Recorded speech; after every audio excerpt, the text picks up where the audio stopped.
पर no indicator में है दोस्तों ये टीवी, तो हो सकता है ओहो या तो, लेकिन बन गया।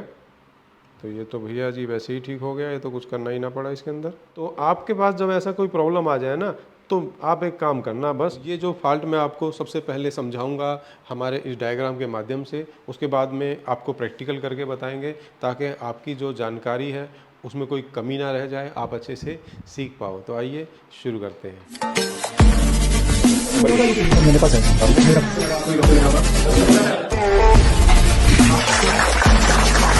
बढ़ती चली जाएगी। दोस्तों, जब एलईडी टीवी में या किसी भी मशीन में अगर हमें सेक्शंस की सही से जानकारी नहीं है, उनके रास्ते नहीं पता, तो शॉर्टकट तरीके भी फेल हो जाते हैं। शॉर्टकट तरीके से दोस्तों हमारा मतलब ये है, अब जैसे कि पावर सप्लाई का ही कोई फॉल्ट है और उसमें हम इस टाइप के मॉड्यूल लगा रहे हैं, उसके बाद भी पावर सप्लाई रिपेयर नहीं हो रही है या ये मॉड्यूल भी लगाते ही ख़राब हो जा रहे हैं, तो हमें पता होना चाहिए दोस्तों कि ये मॉड्यूल क्यों बार बार ख़राब हो रहे हैं और जो वो पावर सप्लाई में जो खराबी पहले आई थी तो वो क्यों आई है। तो आज की इस वीडियो में मैं आपको 3 बातें सिखाऊंगा दोस्तों, कि पावर सप्लाई के अंदर अगर कोई ऐसी ख़राब हो गई है तो वो अगर हम उसको नई भी लगा दें तो वो भी ख़राब ना हो, तो उसके लिए हमें क्या करना है। दूसरी बात है कि मॉड्यूल अगर हम लगा दे रहे हैं उसके बाद भी ये नहीं चलते हैं तो हमें क्या चेक करना चाहिए। और तीसरी बात दोस्तों, वोल्टेज के ऊपर मैं आपको बताऊंगा कि कई बार पावर सप्लाई के वोल्टेज कम होते हैं और इस तरह के जो मॉड्यूल है वो वोल्टेज ज़्यादा देते हैं, तो उसको कैसे कम करना है। ये 3 बातें आज की इस वीडियो में मैं सिखाऊंगा। तो अगर आप चैनल पर नए हैं दोस्तों, तो आप हमारे चैनल को सब्सक्राइब कर सकते हैं, क्योंकि हमारी इस वीडियो के बदले में, हमारे इस ज्ञान के बदले में हम आपसे गुरुदक्षिणा के रूप में सिर्फ यही चीज़ मांगते हैं कि आप हमारे चैनल को सब्सक्राइब करें अगर आप नए हैं तो, और अगर आप पुराने हैं हमारे चैनल पर, हमारे वीडियो के माध्यम से आप सीखते हैं, तो आप हमारी वीडियो को लाइक कर सकते हैं पसंद आने पर, और इस वीडियो को शेयर कर सकते हैं हमारे नए सीखने वालों के पास और नए टेक्नीशियन भाइयों के पास, जिनको इस तरह के जो भी काम है उनमें करने में दिक्कत आती हो। तो दोस्तों, यहाँ पर हमारे पास ये जो टीवी आया हुआ है आज, तो ये एक डेड कंडीशन का सोनी का 32 इंची का टीवी है, ठीक है। इसको पावर देके आपको दिखा देते हैं।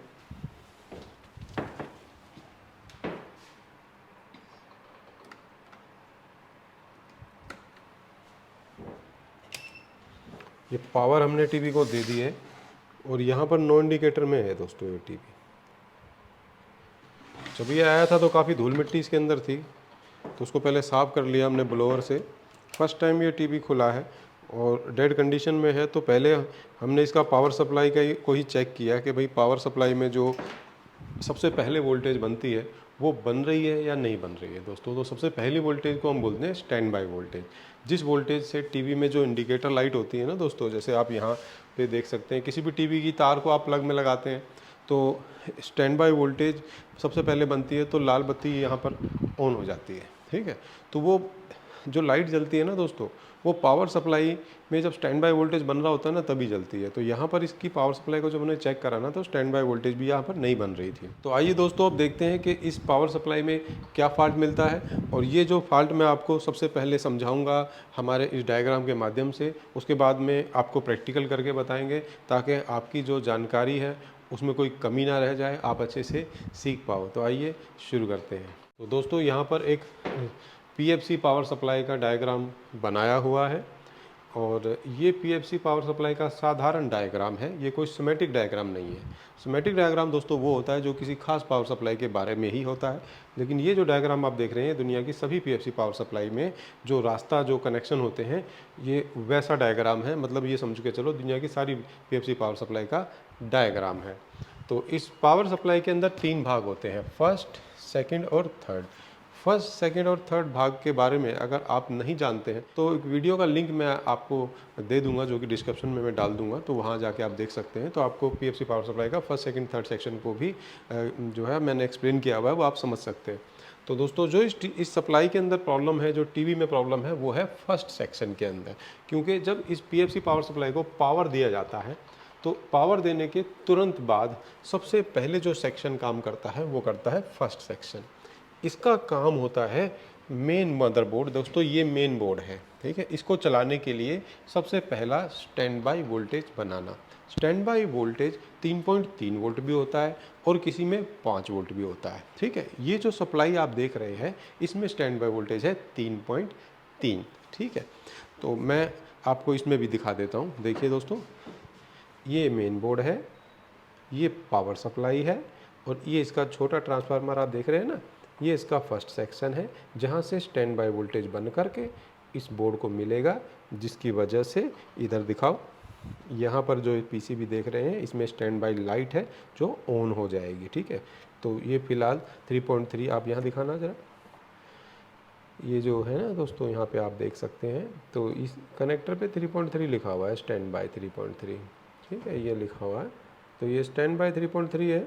तो यहाँ पर हम चेक करके आपको एक बार बता देते हैं। ठीक है, तो इसे कैसे ठीक करना है, जो 3 चीज़ें मैं आज आपको बता रहा हूँ दोस्तों, तो वो अभी शुरुआत करते हैं सबसे पहली चीज़ से। तो सबसे पहले मैं आपको ये 3.3 वोल्ट चेक करा देता हूँ, उसके बाद हम इसे ठीक करने की कोशिश करेंगे और उसके बाद देखते हैं कि क्या हमारा टीवी ठीक होता है या नहीं होता। सबसे पहले हम दोस्तों इसके आपको मेन फिल्टर पे वोल्टेज चेक करवा देते हैं।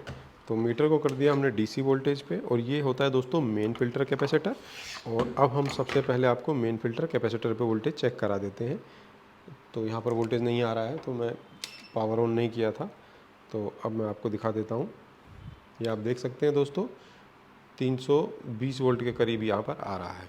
ठीक है, उसके बाद जहाँ पे ये लिखा हुआ है ना 3.3 दोस्तों, ये जहाँ पर ये 3.3 लिखा हुआ है, इस पिन पर भी मैं आपको मीटर की तार लगा करके चेक करा देता हूँ। तो मीटर को 20 वोल्ट डीसी पे मैंने रख दिया है और पहले मैं आपको पिन पर मीटर की तार लगा देता हूँ, फिर आपको मीटर की तरफ दिखाऊंगा। तो अब सर मीटर को दिखाओ। अच्छा, मीटर भी साथ में ही आ रहा है। तो देखो दोस्तों, मीटर में कोई वोल्टेज यहाँ पर नहीं आ रही है। ठीक है, तो जब तक ये 3.3 वोल्टेज नहीं बनेगा तब तक कोई इंडिकेटर शो ही नहीं करेगा हमारे इस टीवी में। ठीक है, तो इसके अंदर दोस्तों सबसे ज़्यादा क्या होता है कि आईसी का फॉल्ट हो जाता है।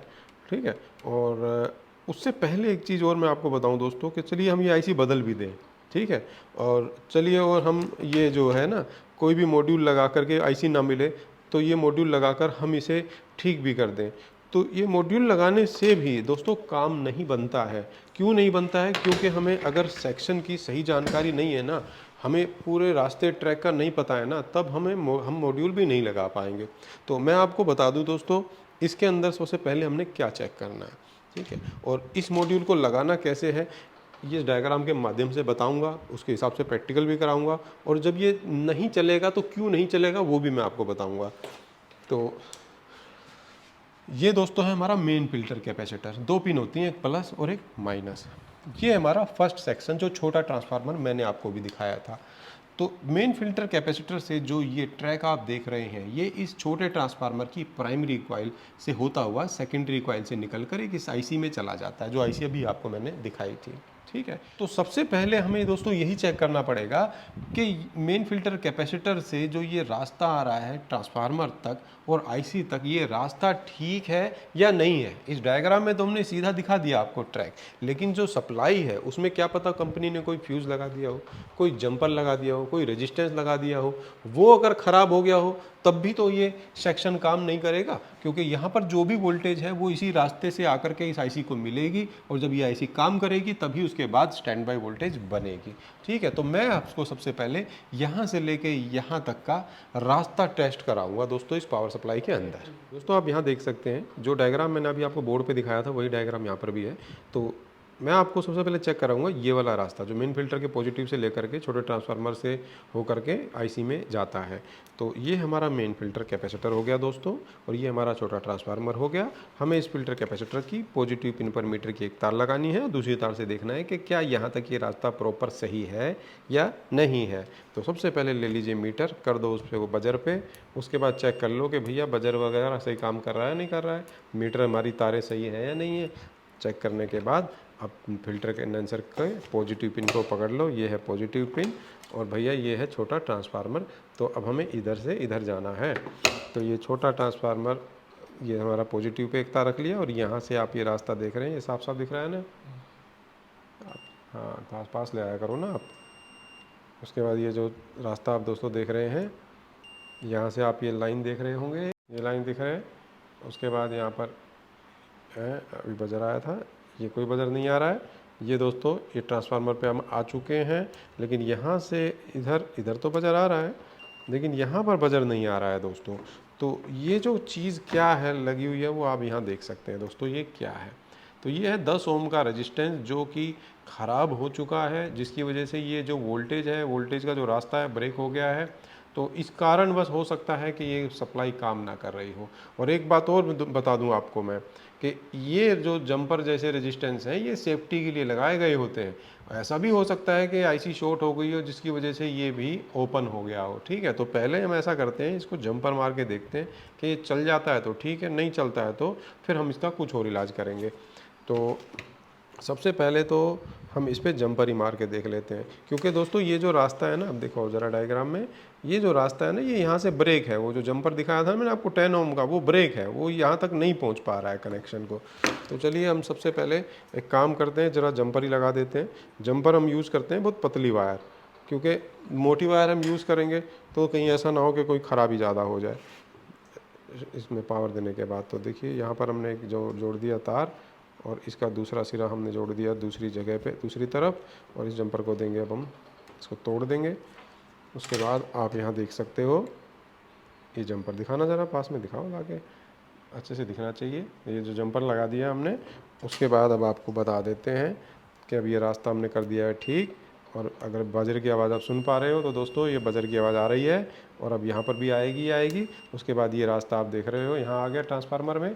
और एक बार ज़रा ये कॉइल ज़रूर दिखाओ, ये देख रहे हो दोस्तों कॉइल का सिंबल, यहाँ से घूम करके ये इधर निकल आया और यहाँ से पहुँच गया ये आईसी में। तो ये आईसी मैं आपको दिखा देता हूँ, ये रही वो आईसी। तो दोस्तों अब यहाँ से लेके यहाँ तक का जो रास्ता है वो ठीक हो गया है। और अब हम पावर दे के देखेंगे कि क्या हमारी पावर सप्लाई भी ठीक हो गई है या नहीं हो गई है।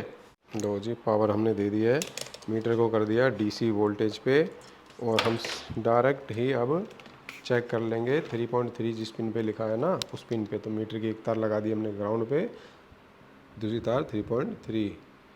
तो ये देखो ये तो 3.3 बन गया दोस्तों, पहले नहीं बन रहा था लेकिन बन गया। तो ये तो भैया जी वैसे ही ठीक हो गया, ये तो कुछ करना ही ना पड़ा इसके अंदर। चलो कोई बात नहीं, कई बार काम आसानी से ठीक हो जाते हैं। तो दोस्तों फिर भी मैं 2 बातें तो मैं आपको ज़रूर बताऊंगा जो इसमें ना बता पाया मैं। वो ये दोस्तों कि जैसे कि ये जो फ्यूज उड़ा हुआ था, तो इसका कारण हो सकता था कि वो आईसी ही ख़राब हो, मगर वो तो आईसी ख़राब ही नहीं है। चलो ठीक है, चल गया, ऐसे ही चल गया, अच्छी बात है, हमारी मेहनत कम लगी। लेकिन 2 बातें वो कौन सी थी दोस्तों, वो ये थी कि ये मान लेते कि हम ये आईसी ख़राब है और ये जंपर मारने के बाद भी ये सेट अगर ओके नहीं होता तो हमें या तो ये आईसी दूसरी डालनी पड़ती या हमें इस तरह का मॉड्यूल लगाना पड़ता। तो सवाल वहाँ पर ये आता है दोस्तों कि जो पहले आईसी लगी हुई थी वो ख़राब ही क्यों हुई, उसके ख़राब होने का कारण क्या रहा होगा। ठीक है, तो आपके पास जब ऐसा कोई प्रॉब्लम आ जाए ना तो आप एक काम करना बस कि ये जो मेन फिल्टर है ना ये चेंज कर देना आप। ठीक है, अगर आप आईसी नहीं लगा रहे हैं या साथ में मॉड्यूल लगा रहे हैं, आईसी नहीं मिल रही, मॉड्यूल लगा करके आप इसे ठीक कर रहे हैं सेट को, तो फिल्टर भी साथ में ज़रूर बदल देना, क्योंकि इसकी वजह से ही मॉड्यूल लगाने पर बार बार ख़राब हो जाते हैं। अगर ये वीक है तो, और आईसी भी नहीं डालोगे तो वो भी फिर से ख़राब हो जाएगी। ठीक है, इसी के वीक होने की वजह से पुरानी आईसी ख़राब हुई रही होगी, ऐसा होता है, ऐसा हमने कई बार देखा है दोस्तों। ठीक है, अच्छा तीसरी बात क्या बताने वाला था मैं कि दोस्तों ये वाला जो मॉड्यूल है अगर इसको हम लगाते हैं तो कम से कम ये 5 वोल्ट ही आउट करता है। और इस सप्लाई में दोस्तों 3.3 वोल्टेज की ज़रूरत पड़ेगी, हमें चाहिए 3.3 वोल्टेज। ठीक है, तो अब ये तो बनाता है 5 कम से कम, तो 3.3 बनाने के लिए ना हम क्या करते हैं, ये वाला रेगुलेटर लगा देते हैं। ठीक है, इसमें दे देते हैं 5 वोल्ट और यहाँ पर 3.3 को शॉर्ट करके यहाँ से 3.3 निकाल कर हम आगे दे देते बोर्ड को। ठीक है, तो तीसरी बात जो बताने वाले थे, ये बताने वाले थे जो कि हम इस वीडियो में तो नहीं बता पाए क्योंकि ये ठीक ही हो गया है। चलो अच्छी बात है, अब देखते हैं टीवी में लगा करके कि अब इस टीवी की क्या कंडीशन है, हमारा टीवी चलता है या नहीं चलता। पावर सप्लाई टीवी में हमने लगा दी है और अब आपको दिखाते हैं कि टीवी का इंडिकेटर ऑन होता है या नहीं होता। हो गया, नहीं हुआ? एक बार ऑनो बटन दबा के देखते हैं दोस्तों। तो ये ऑनो बटन मैं दबा के देख रहा हूँ टीवी का, तो कुछ जली लाइट तो नहीं हुआ ऑन। कुछ तो ऑन तो नहीं हुआ।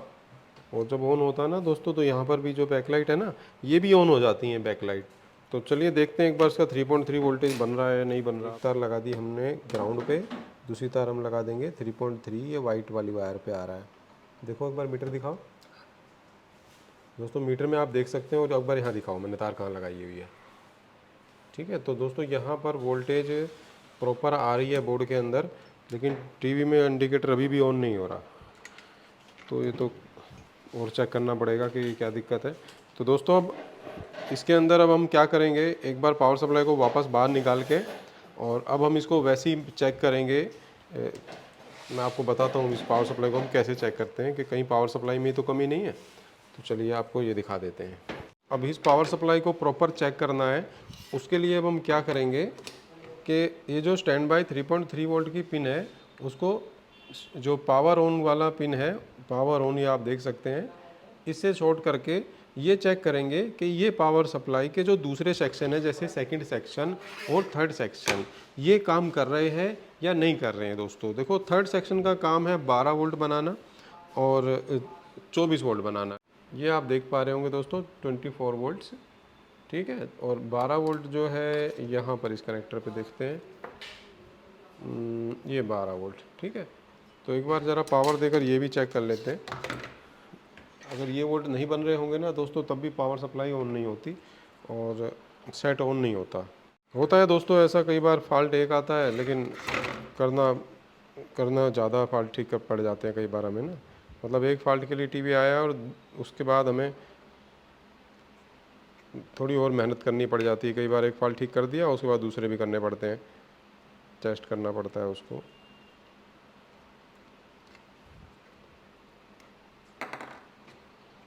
तो स्टैंड बाई पिन को हमने जोड़ दिया पावर ऑन पिन के साथ और अब हम देखते हैं कि पावर सप्लाई ओके हुआ या नहीं। तो अब मैं पावर देकर दोस्तों चेक करूंगा कि 12 और 24 वोल्टेज बने या नहीं बने। तो मल्टीमीटर हमने कर दिया है दोस्तों 200 वोल्ट पे कर दिया है। उसके बाद हम एक तार लगा देंगे ग्राउंड पे, यहाँ पर दोस्तों ये जो पिन है ग्राउंड की पिन है। उसके बाद हम 24 वोल्ट वाली जो पिन है वहाँ देखेंगे। तो आप देख सकते हैं दोस्तों कोई भी वोल्टेज यहाँ पर नहीं बन रही है। तो इसका मतलब ये है दोस्तों कि इसके दूसरे सेक्शन भी काम नहीं कर रहे हैं। तो ये जो सेक्शन कौन से सेक्शन है एक बार मैं ज़रा डायग्राम में आपको दिखा दूँ।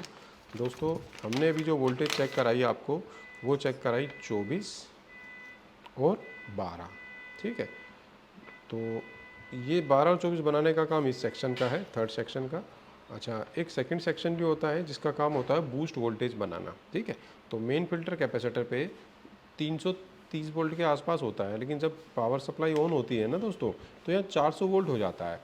तो इस सेकंड सेक्शन का काम होता है बूस्ट वोल्टेज बनाना। तो एक बार ज़रा देख लेते हैं कि यहाँ पर कितना वोल्टेज है मेन फिल्टर पे। तो सप्लाई को पावर हमने दी हुई है और ये जो मेन फिल्टर है दोस्तों इस पर कितना वोल्ट आ रहा है ये देख लेते हैं। तो मीटर को कर दिया 600 वोल्ट पे और अब हम चेक कर लेते हैं। तो यहाँ पर आप दोस्तों देख सकते हैं पावर सप्लाई 320 वोल्ट ही बना रही है। तो इसका मतलब तो ये है दोस्तों कि ना तो सेकंड सेक्शन काम कर रहा है और ना ही थर्ड सेक्शन काम कर रहा है। तो एक बार मैं आपको ज़रा बोर्ड पे लेके आऊँगा दोबारा से। ना तो ये सेक्शन काम कर रहा है और ना ही ये सेक्शन काम कर रहा है। दोस्तों इन दोनों सेक्शंस के एक ही साथ ख़राब होने की संभावना तो नहीं होनी चाहिए। तो एक चीज़ मैं आपको इसमें बता दूं, जो मैं अभी चेक करने वाला हूं वो आपको भी बता दूं पहले, कि जो हमारा ये फर्स्ट सेक्शन है ना दोस्तों, इस फर्स्ट सेक्शन में एक डायोड और एक 50 वोल्ट का कैपेसिटर लगा होता है जो इस आईसी को 12 से 20 वोल्ट बना के देता है इस आईसी को लगातार चलाने के लिए, ठीक है। यही 12 से 20 वोल्ट सेकंड सेक्शन और थर्ड सेक्शन की ड्राइव आईसी को मिलता है, ठीक है। लेकिन ये 12 वोल्ट जो है तब मिलेगा थर्ड सेक्शन और सेकंड सेक्शन को जब हम टीवी को ऑन करते हैं तब। तो या तो टीवी को ऑन करो, लेकिन अभी टीवी तो ऑन तभी हो सकता है जब मदरबोर्ड ठीक हो, मेन बोर्ड ठीक हो। लेकिन मदरबोर्ड जब ठीक ना हो तो आप पावर सप्लाई को बाहर निकाल के, जिस तरह अभी हमने आपको स्टैंड बाई से PS ऑन का जंपर मार के बताया, ऐसा आपको करके देखना होता है। तो जैसे कि हम अगर इसको हटा दें, यहाँ से बोर्ड को अलग कर दें, तो हमें एक जंपर लेकर, जैसा कि अभी आपने देखा स्टैंड बाई वोल्ट को पी एस ऑन से शॉर्ट करना पड़ता है, जिससे क्या होता है ना, ये वोल्टेज जो है 12 से 20 सेकंड सेक्शन और थर्ड सेक्शन को मिल जाती है। देखो ऐसे ये यहाँ भी मिल जाएगी इस आईसी को और इस आईसी को भी मिल जाएगी, ठीक है। तो ये 12 से 20 वोल्ट के करीब होती है। तो इस वोल्ट को अब हम चेक करेंगे दोस्तों कि क्या ये वोल्टेज बन रही है।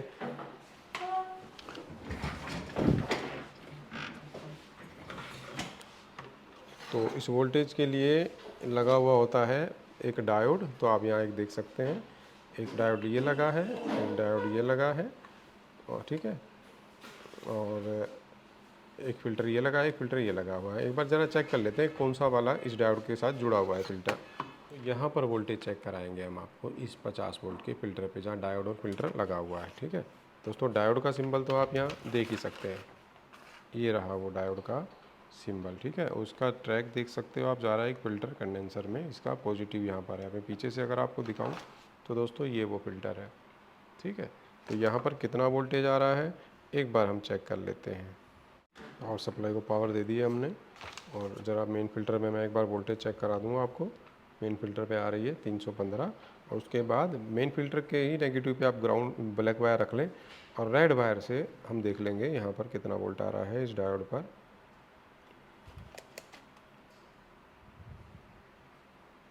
ये तो तकरीबन 7 वोल्ट आ रहा है, 7 वोल्ट दोस्तों आ रहा है। ये तो कम आ रहा है, इसे ज़्यादा आना चाहिए दोस्तों। ये तो कम वोल्टेज आ रहा है, ठीक है। और हमने आपको डायग्राम में कितना बताया था, 12 से 20 के आसपास, ठीक है। तो हो सकता है फर्स्ट सेक्शन में कोई दिक्कत हो, या आईसी ठीक से स्विचिंग ना कर रही हो, जो आईसी अभी लगी हुई है इसमें। तो अब एक काम करते हैं दोस्तों, चलिए जो 2 चीज़ें आपको हम बताने जा रहे थे ना, वो अब हम आपको बता पाएंगे। इस आईसी को निकाल के ये मॉड्यूल लगा के देखते हैं कि क्या कंडीशन होती है इसकी।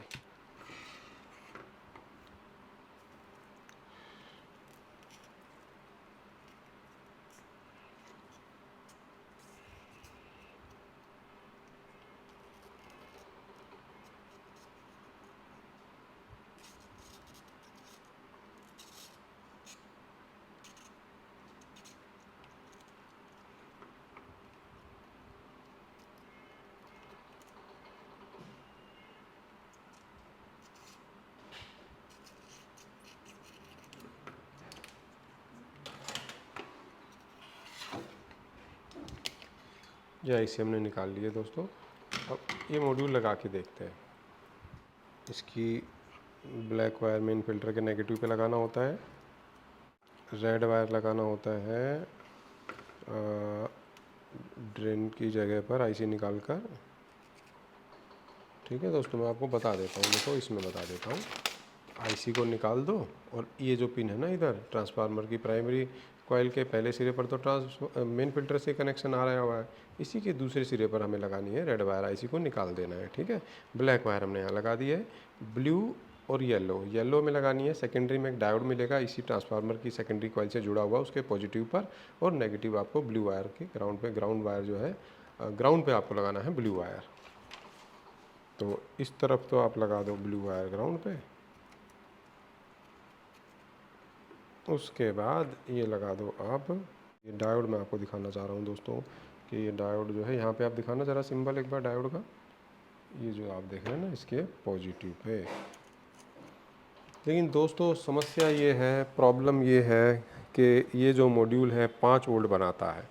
अब 5 वोल्ट जब ये बनाएगा तो 5 वोल्ट तो मेन बोर्ड में चला जाएगा, तो दिक्कत हो जाएगी, ठीक है। तो एक काम करते हैं, पहले चेक कर लेते हैं कि 5 वोल्ट बन रहा है नहीं बन रहा हो, और ये जो है ना 12 और 24 बन रहा है नहीं बन रहा, वो चेक कर लेते हैं। उसके बाद में ये 5 से 3.3 बना देंगे।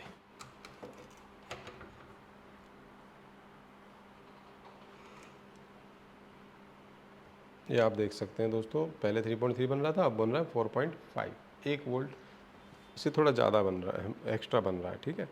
और अब स्टैंड बाई को पी एस ऑन से शॉर्ट भी कर रखा है हमने, और अब देख लेते हैं कि 12 वोल्ट जिस पिन पे लिखा हुआ था वो बन रहा है नहीं बन रहा है।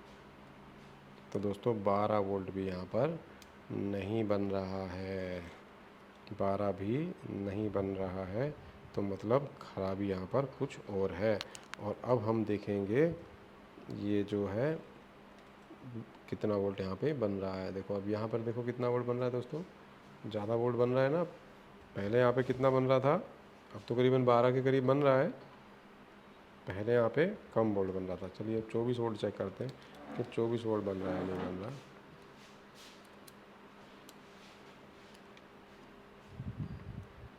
नहीं बन रहा 24 वोल्ट भी। तो हो सकता है, ओहो ये आईसी तो काफ़ी हीट हो रही है, काफ़ी हीट हो रही है ये आईसी। मैं आपको दिखाता हूँ दोस्तों।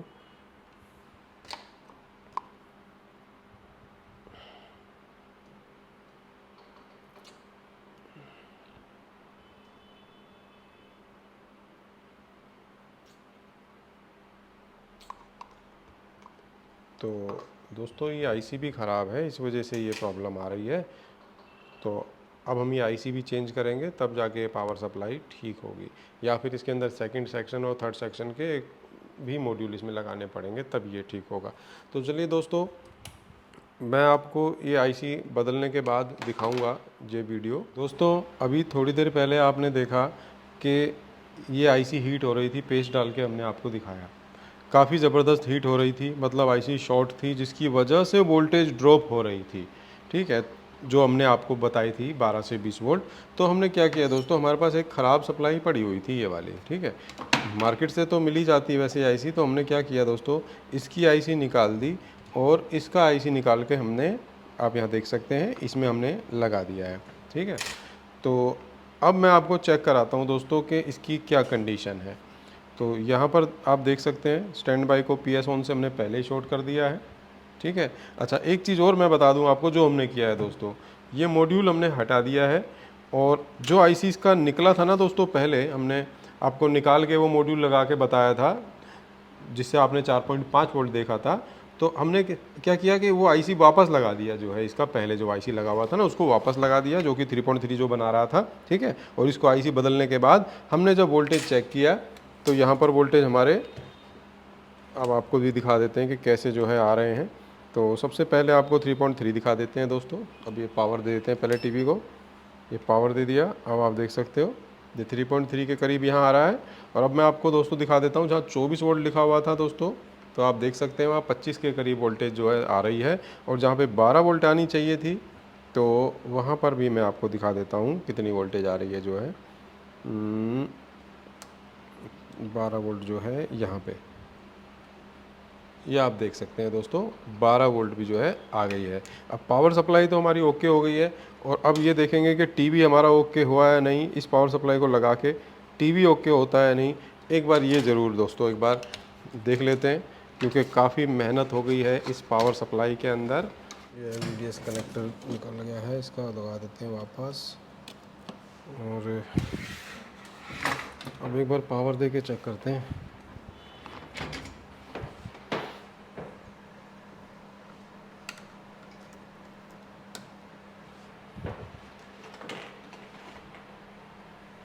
ये यहाँ पर लाइट ऑन हो गई है दोस्तों, देखो यहाँ पे देख सकते हो आप, लाइट ऑन हो गई है।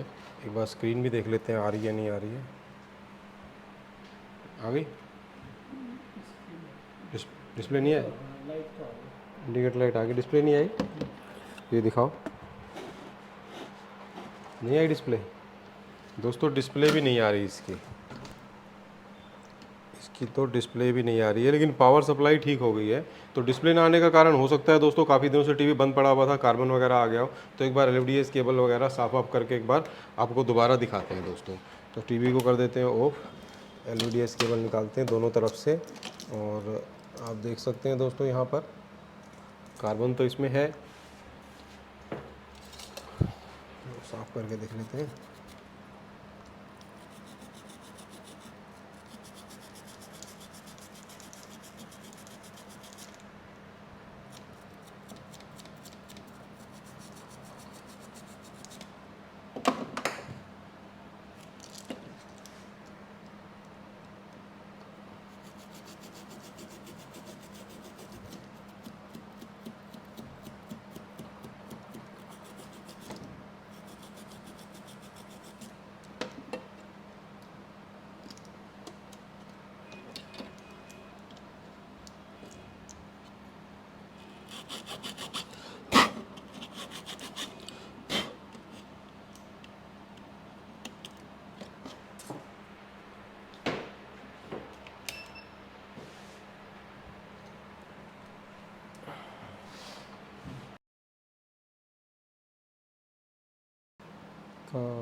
हाँ ये आ गई दोस्तों पिक्चर, ये देख सकते हैं यहाँ पे। जैसा कि आपने देखा दोस्तों कितनी मेहनत इस टीवी में लगी। छोटी सी कमी थी इसके अंदर, स्टैंड बाय वोल्टेज की, डेड टीवी था, लेकिन उसको ठीक किया तो एक और कमी निकल आई उसके अंदर। उसे ठीक किया तो नो डिस्प्ले आ रहा था, तो वो कैसे ठीक हुआ वो तो आपने दोस्तों देख ही लिया है। लेकिन हमें ये नहीं पता होता कि जो टीवी हमारे पास ठीक होने आ रहा है तो उसमें हमें कितनी मेहनत करनी पड़ सकती है, ये तो आपने दोस्तों देख ही लिया होगा। उम्मीद करते हैं दोस्तों इस वीडियो से भी आपकी काफ़ी जानकारी बढ़ी होगी और आपने कुछ नया सीखा ज़रूर होगा। तो कमेंट करके ज़रूर बताएं। और राज टेक्निकल इंस्टीट्यूट से कोर्स अगर आप करना चाहते हैं मोबाइल रिपेयरिंग या एलईडी टीवी रिपेयरिंग, तो आप स्क्रीन पे दिए गए नंबर पे कॉल कर सकते हैं। राज टेक्निकल इंस्टीट्यूट में दिल्ली के बाहर से आने वाले सभी स्टूडेंट्स के लिए रहने खाने की पूरी व्यवस्था है, आप यहाँ रह करके आराम से सीख सकते हैं।